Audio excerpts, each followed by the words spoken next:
Alright, so I'm making this video after a quick ending of a stadium session and comp. Unfortunately, I lost my last game because I was playing in a duo queue and my friend was playing in Australia, and we were playing on the Australian servers and I had 200 ping, so that was not fun.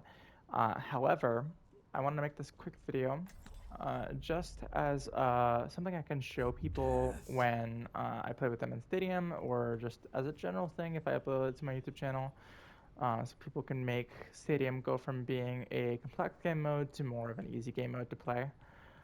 So starting off with camera. So if we go to the options menu and we go to controls, and then we go to Stadium, you can change your camera settings right there, just like that, if you haven't already noticed how to do it. Reduce camera shake, generally better for Stadium just because you get a lot of camera shake in third person, whereas in first person you get less. So I actually kind of prefer having more camera shake in first person most of the time, but you can see there's a lot of shake there. And then you can also change your camera shoulder as well as adding keybinds for it. I generally prefer to keep it on one shoulder, just so you can get used to the one shoulder, but that's really more of a general thing. I find on most characters that the right camera is more centered, whereas the left camera has a bit more space for peeking. So like I can peek a little easier here.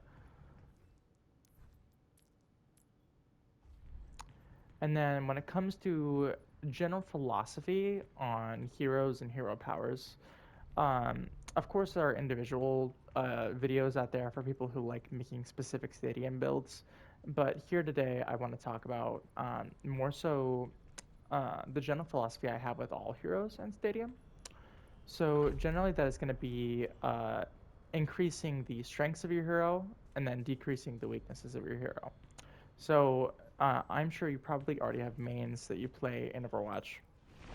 Generally, for me, I am more of a damage main. I like playing Reaper and Tracer in Stadium a lot. So, for example, on Reaper, I am going to choose a setup that helps me off tank, that helps me be more of a brawler, because I don't really play Reaper in a flanking style that often. I play him more to play with the tank, especially in 5v5, especially when, like, if our tank dies in Stadium, having an off tank is really useful because I can actually have all of that health there.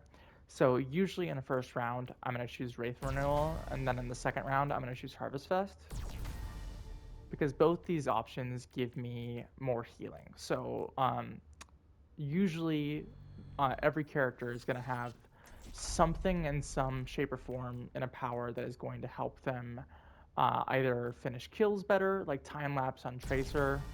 This ability will basically do extra. I killed him too fast. Do extra damage to a target afterwards. I couldn't see it in the bar, but you can see that it does extra damage. So like every couple shots. So it helps finish a target that you wouldn't be able to finish otherwise. And then you can also like reduce your blink cooldown with headshots. You can see how much faster that goes there. So generally, I find the more gimmicky builds like bullet time and auto recall, alternate ending. Also, 6 meters is not that much distance, so you're not really going to get much team healing there. Um, Stuff like that. The more gimmicky stuff, I just don't tend to find that useful. I mean, a pulse up can be good if you wanted to go for an ability powered build, but the thing is, you only have your ultimates so much the round, so like, it doesn't make sense on Tracer to go for a pulse bomb build.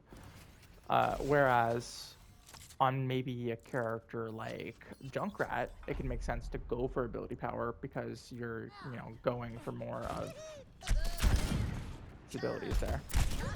But generally, on every single hero in the game, you're going to want to increase your weapon power, because weapon power is going to be on damage heroes, while on really on any hero is going to increase your ability to do kills. So on Reaper here, if I go up to, let's go to this target since you're standing still. At a 10-meter range, if I go for just a general like headshot, I'm doing 126 damage on a single shot about. Whereas if I take, usually my round 1 build is going to be 5% weapon power, 20% max ammo, and then also electrolytes, which gives me 30% extra move speed and 100 free overhealth every round. At the beginning of every round and every time I die. So it makes me get back to the point quicker, and it gives me an extra 100 overhealth to get into a fight. So that 5% extra weapon power now means that I'm just doing 5% extra damage straight up, which on Reaper is going to be somewhat randomized, but like you can see there I did 139 rather than 126. Whereas if I get a more perfect shot here with my 5% weapon power,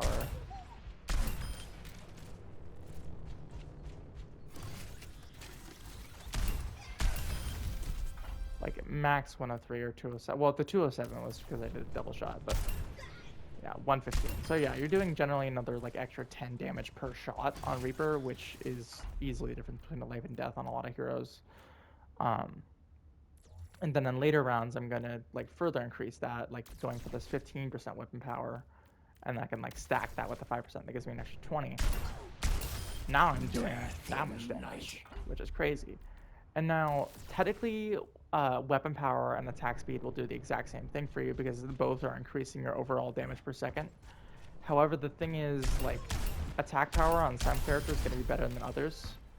So, like, on, say, Orisa, attack power and weapon power are going to be better together, whereas on a character like Reaper, who you're doing, like, per shot, is going to be better to do just weapon power. But generally, if you have to choose one or the other, weapon power is just a better option to go with exception to healers. Well, not really exception to healers. I mean, a Brig might be better with attack speed. Same with Ryan, just because that faster melee speed is really nice. But generally, weapon power is actually even better on healers because say on Ana, that also increases your heal power as well. So you're doing an extra 5% healing per shot. So that helps that a little bit more.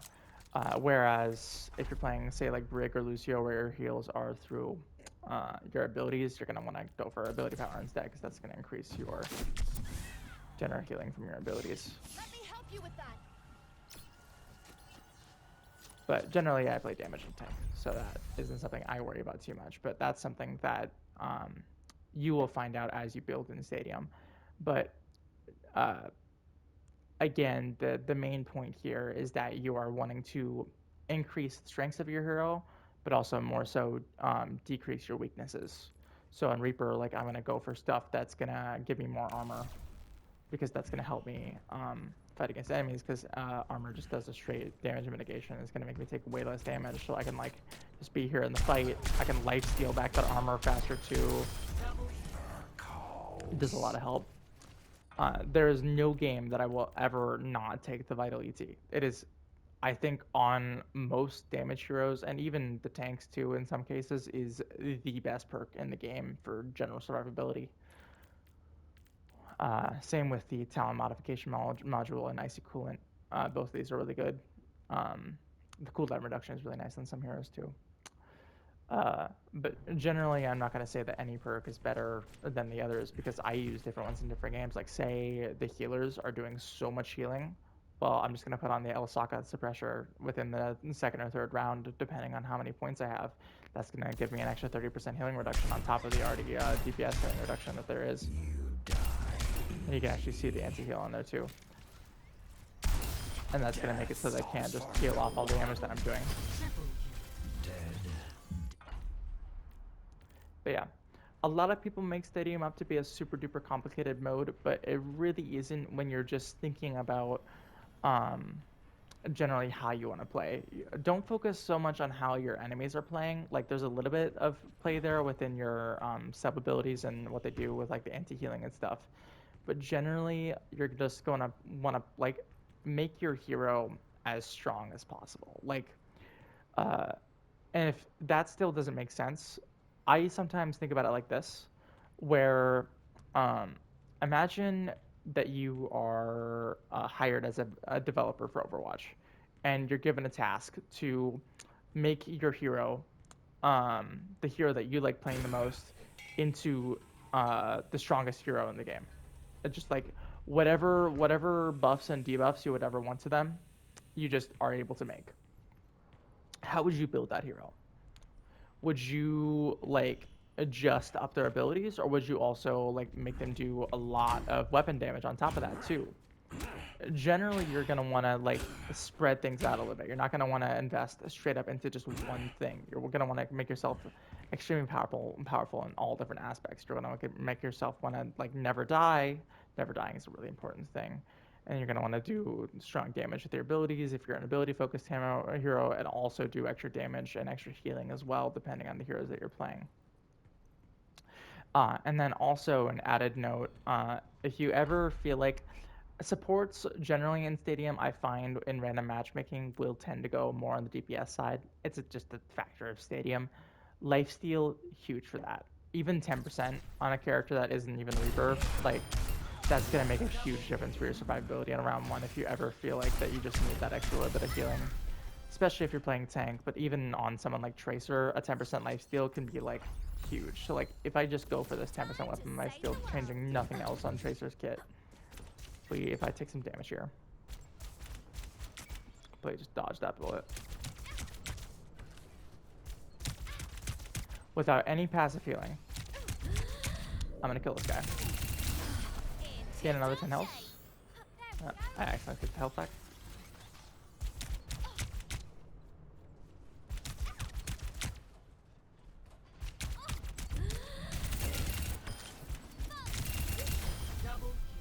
Without any passive healing, I've now gained like half my health back, and that's not even including the fact that enemies would be healing mid-fight too, so you're getting even more damage on them.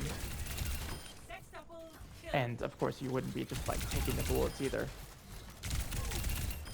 Makes a huge difference. I see so many people ignoring armor, ignoring lifesteal, stuff like that. Like you really need to think about these things, not in terms of like just thinking about it for the enemy, but thinking about it for yourself too.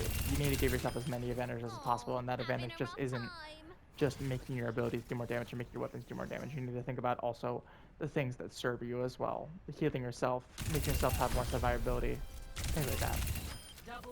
But yeah.